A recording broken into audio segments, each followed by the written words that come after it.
대한민국의 미래와 같이 합니다. 가치의 가치. 참 기발한 광고 문구죠? 지난 상강에서 학문과 학문이 발음이 같아서 재미있는 상황이 일어났는데 이 광고에서는 같은 발음 덕분에 의미 있는 광고 문구가 만들어졌네요. 이번에도 왜 이런 현상이 일어났는지 궁금하시죠? 우리 함께 알아볼까요? 선생님. 네, 오늘도 질문둥이가 참 재미있는 예를 가지고 왔네요. 이번에도 철자가 다른데 소리가 같아진 그런 예네요. 자, 철자가 다르다는 것은 원래 그 단어를 구성하고 있는 소리들이 다르다는 거였고요.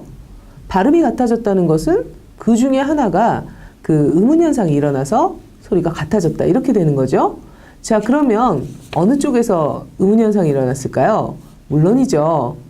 표기가 갓에다가 이가 된 경우. 여기서 가치가 됐으니까 원래 소리하고 달라졌죠? 그러니까 그쪽에서 뭔가 의문현상이 일어났을 거예요.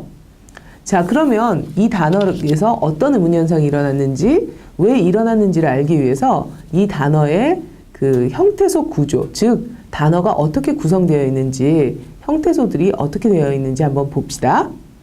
가치는 갓이라는 형태소에 이라는 형태소가 붙었어요. 자, 이 두 형태소를 보니까 약간 다른 종류의 형태소인 것 같아요. 자, 우선 갓이라는 것은 우리가 보통 뭐라고 하냐면 어휘 형태소라고 해요.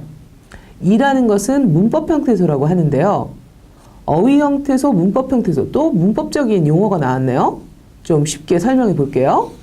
자, 어휘 형태소라는 것은요, 어휘적 의미를 가지고 있는 그런 형태소를 말해요.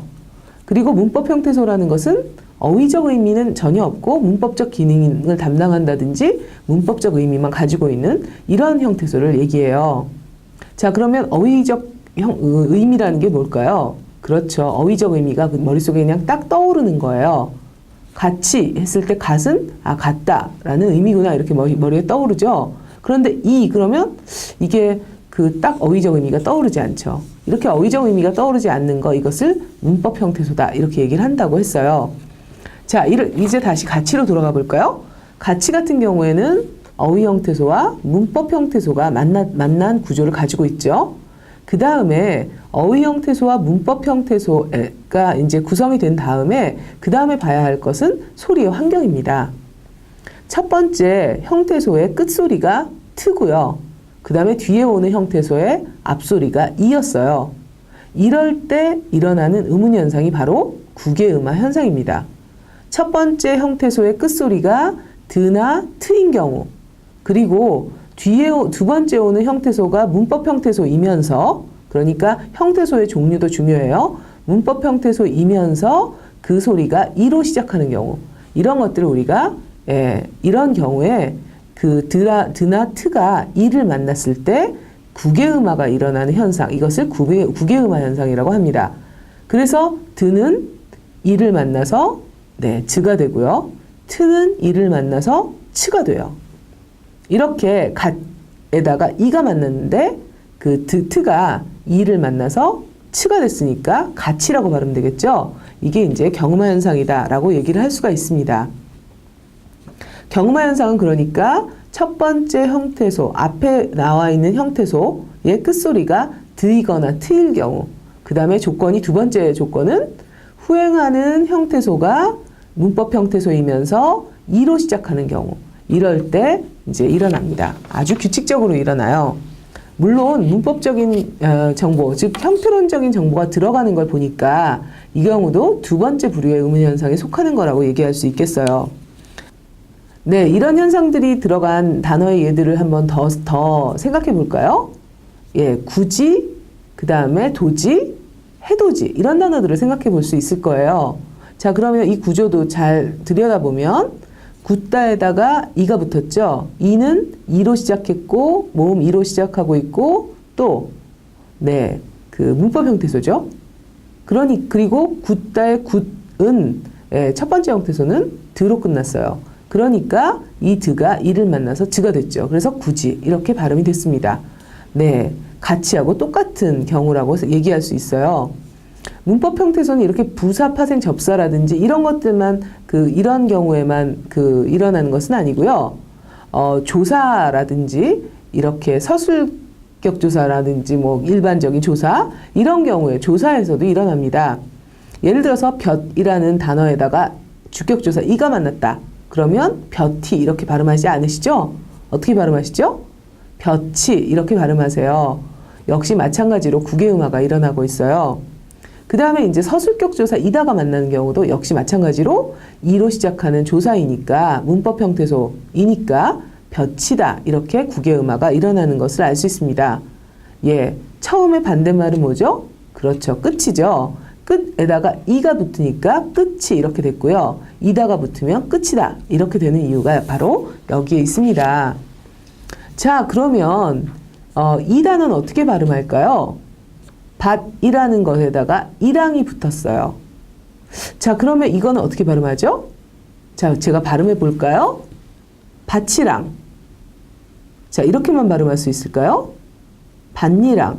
이렇게는 할 수 없을까요? 둘 다 되는 것 같네요? 그런데 머릿속에 떠오르는 단어의 의미가 달라졌죠? 밭이랑, 밭이랑. 네. 어때요?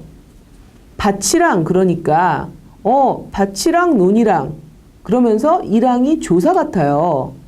그런데 밭두둑을 의미하는 경우에는 밭이랑이 되네요. 네, 왜 그럴까요? 바로 두 번째 나오는 형태소의 종류가 달라서 그래요. 자, 그러면 밭이랑의 경우를 볼게요.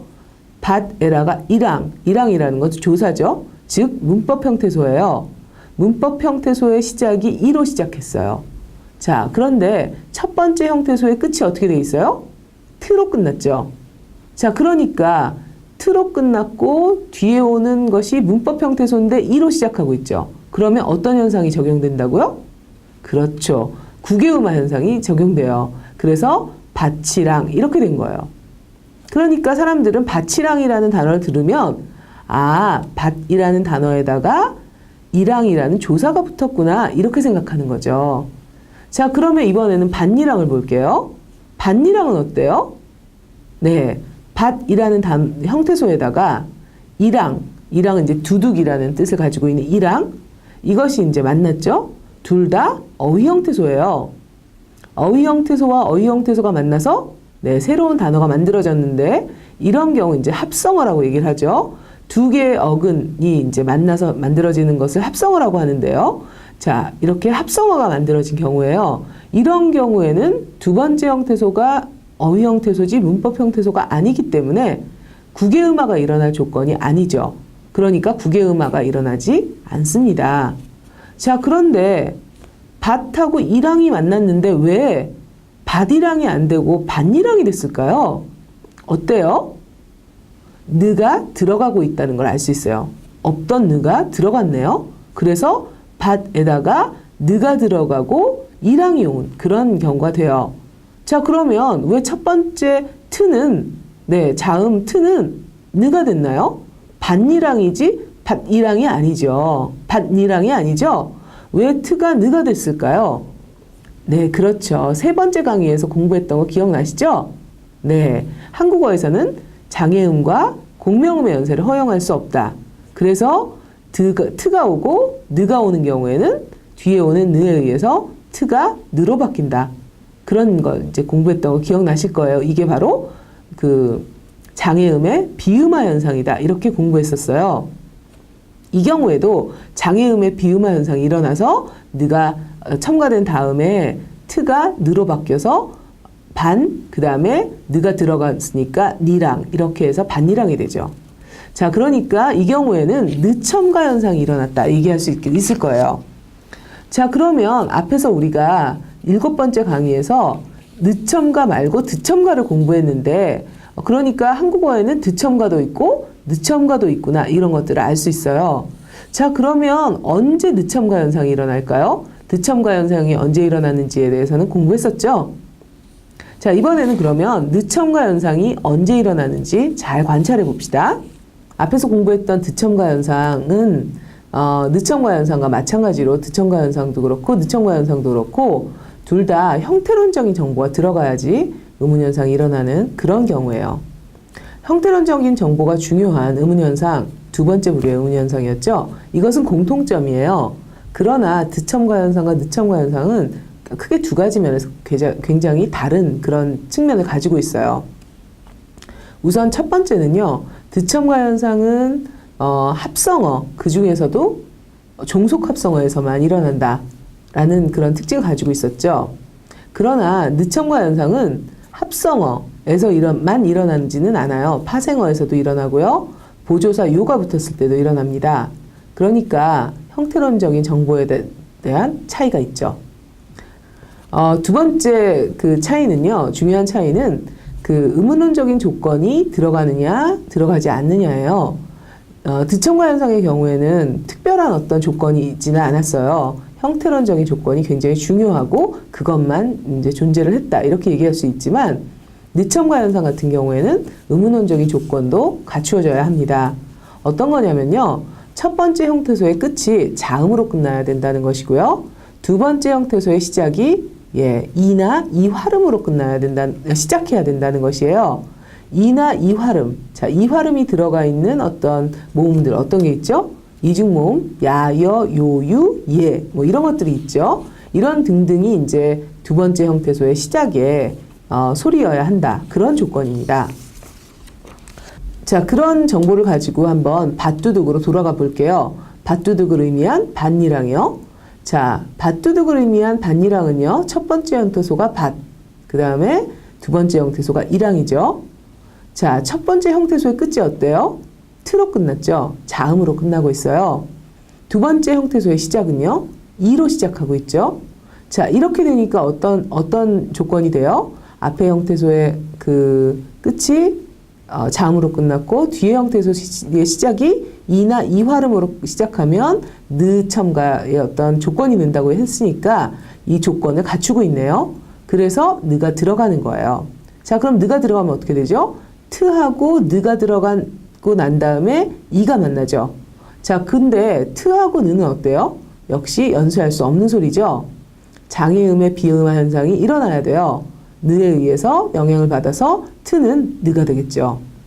물론 그 전에 트는 드가 되고 느가 되겠죠. 어쨌든 트는 이제 느로 변해야 합니다. 장애음의 비음화가 일어나죠. 자, 그러면 장애음의 비음화가 일어나면 느가 되니까 밭니랑 이렇게 되겠죠. 네, 이제 느첨가 현상이 일어났다는 거 잘 설명을 들어서 알 수 있을 거예요. 자, 그런데 느첨가 현상은 형태소의 시작이 이나 이화름인 경우라고 했는데 이화름인 경우에는 굉장히 많이 일어나요. 거의 예외 없이 일어난다라고 얘기해도 과언이 아닙니다. 대부분 일어납니다. 그러나 이로 시작하는 경우에는 두 번째 형태소가 이로 시작하는 경우에는 일어나기도 하고 또 일어나지 않기도 하는 예들이 있습니다. 그림 일기 같은 경우에요. 그림에다가 일기가 붙었는데 분명히 앞에 형태소의 끝은 무니까 자음으로 끝났죠. 그리고 이로 시작했죠. 그런데 그림 일기가 아니라 그림 일기가 됐어요. 이런 것처럼 이로 시작하는 경우에는 예외가 존재한다는 거예요. 그러나 이화름으로 시작하는 경우에는 거의 대부분이 느첨가 현상이 일어납니다. 자, 그런데 이 느첨가 현상은요, 단어 안에서만 일어나지 않고요. 단어와 단어 사이에서도 일어나요. 예를 들어 볼게요. 마지막에다가 얘기가 붙었다고 생각해 봐요. 분명히 두 단어죠. 그런데 이것을 우리가 발음할 때 어떻게 하죠? 마지막 얘기. 응에다가 느가 됐네요. 느가 첨가되고 있다는 걸 알 수 있어요. 왜 그가 응이 됐는지 이제 설명하지 않아도 아시죠? 네, 바로 뒤에 첨가된 느가 그를 갖다가 비음화를 시켜서 장애음의 비음화가 일어나서 그가 응이 됐다. 이렇게 설명할 수 있으실 거예요. 아마 이제는. 그래서 느첨가 현상이 일어난 결과 마지막 얘기가 됐습니다. 자, 그런데 이 사이에 자긍심을 우리가 두었음에도 불구하고 마지막 얘기처럼 느첨가 현상이 일어나죠. 하나로 읽을 때는 말할 것도 없고요. 마지막 얘기. 이렇게 하나로 발음할 때도 느첨가가 일어나고요. 마지막 얘기 두 개로 발음할 때도 이렇게 나누어서 발음할 때도 자긍심을 넣어도 느첨가 현상이 일어난다는 것을 알 수 있습니다. 그러니까 느첨가 현상은 단어 안에서만 일어나는 것이 아니라 단어와 단어 사이에서도 일어나고 작은 쉼이 있을 때도 일어난다. 물론 큰 쉼이 오면 일어나지 않습니다. 이런 것들을 알 수 있습니다. 자, 이제 끝으로 아주 좀 더 복잡한 늦첨가 현상과 관련되는 얘기를 한번 해볼게요. 여러분, 나무에다가 잎이 붙으면 어떻게 발음해요? 어떻게 된다고요? 그렇죠. 나뭇잎이네요. 자, 나뭇잎을 보세요. 나뭇잎이라고 발음을 하시죠, 여러분? 자, 그런데 원래는 형태소가 어땠어요? 나무에다가 잎이 붙었죠? 그러면 느가 첨가될 수 있는 환경인가요? 아니죠. 왜냐하면 나무에다 잎이면 어때요? 이 앞에 오는 형태소가 끝이 자음이 없어요. 그러니까 늦첨가가 일어날 수 있는 환경이 아니에요. 그런데 잘 보세요. 나무하고 잎을요. 나무 잎은 나무에다가 잎이 붙었을 때 나뭇잎이 될 때 이 나뭇잎은 어떤 합성어인가요? 대등인가요? 종속인가요? 그렇죠? 종속 합성어죠. 나무의 잎이니까요. 의미의 그 중심이 잎 쪽에 있잖아요. 자, 그리고 나무는 잎을 한정해주고 있죠. 네, 잎에 많은 것들이 있는데 그 중에 나무 잎이니까요. 자, 그러면 종속 합성어 맞네요. 자, 그러면 종속 합성어라면 드첨가가 일어날 수도 있겠네라고 생각할 수 있을 거예요. 자, 그러면 드첨가가 일어날 수 있는 조건인지 한번 볼게요. 나무에다가 잎인데 나무는 잎의 무엇이죠? 그렇죠. 기원이죠. 예. 그러니까 나뭇잎 같은 경우에는 나무줄기, 나뭇가지처럼 그 앞에 오는 형태소가 기원이 되니까 기원이 되는 경우에는 드첨가 현상이 일어나는 경향이 있다고 앞에 7강에서 공부하셨을 거예요. 그러니까 드가 첨가됩니다. 그러면 나무에다가 그 사이에 드가 첨가돼서 나무, 드, 잎이 될 거예요. 자, 그러면 드첨가가 되고 난 다음을 볼게요. 어때요? 이제 드가 들어가서 이 앞에 오는 것이 자음이 됐죠. 모음이 아니라. 그러니까 그 자음으로 끝나는 형태소가 왔고 그 다음에 이제 다시 이모음으로 시작하는 형태소가 연결되는 그런 조건이 갖추어졌어요. 무슨 조건이죠? 바로 늦첨가의 조건이에요. 그래서 다시 이번에 두 번째 의문현상이 들어가서 느가 첨가됩니다. 그러면 어떻게 돼요? 느가 첨가되면 나무, 드, 느, 잎 이렇게 되겠죠. 자, 그러면 드하고 느는요. 역시 올 수 없는 연세죠. 그럼 어떻게 돼야 돼요? 드가 느로 바뀌어야 되겠죠. 자, 그러면 느가 되겠죠. 그래서 나뭇잎, 올바른 발음이 만들어졌네요. 나뭇잎 이제 굉장히 복잡했다라면 지금 앞으로는 참 재미있구나 이렇게 생각할 수 있으시겠죠? 자, 어떤가요? 발음 여러분이 굉장히 무심코 발음을 했었는데 사실 굉장히 머릿속에서 많은 일들이 벌어졌던 거네요. 네, 사실 의문혼자들은요. 여러분이 머릿속에서 자기도 모르게 이렇게 단어에 대한 지식을 활용해서 그 발음을 이어가는 거 어떤 과정으로 그 발음을 하는지 이런 것들을 관찰하는 사람들이에요. 사실은 없던 거를 만들어내는 사람들은 아니고요. 조금 복잡해 보이고 어려워 보이지만 의문론자들은 또 의문론이라는 것은요. 여러분이 다 알고 있는 지식이에요. 그래서 이제 참 흥미롭죠. 여러분이 앞으로 관찰을 하는 그런 발음을 관찰하는 그런 습관들을 갖게 되면 의문현상들 너무 재미있고 질문둥이처럼 아주 재미있고 흥미로운 일들을 많이 경험하게 될 거예요. 자, 그러면 다음 강의에서도 재미있는 얘기들 같이 나누어 봐요. 감사합니다.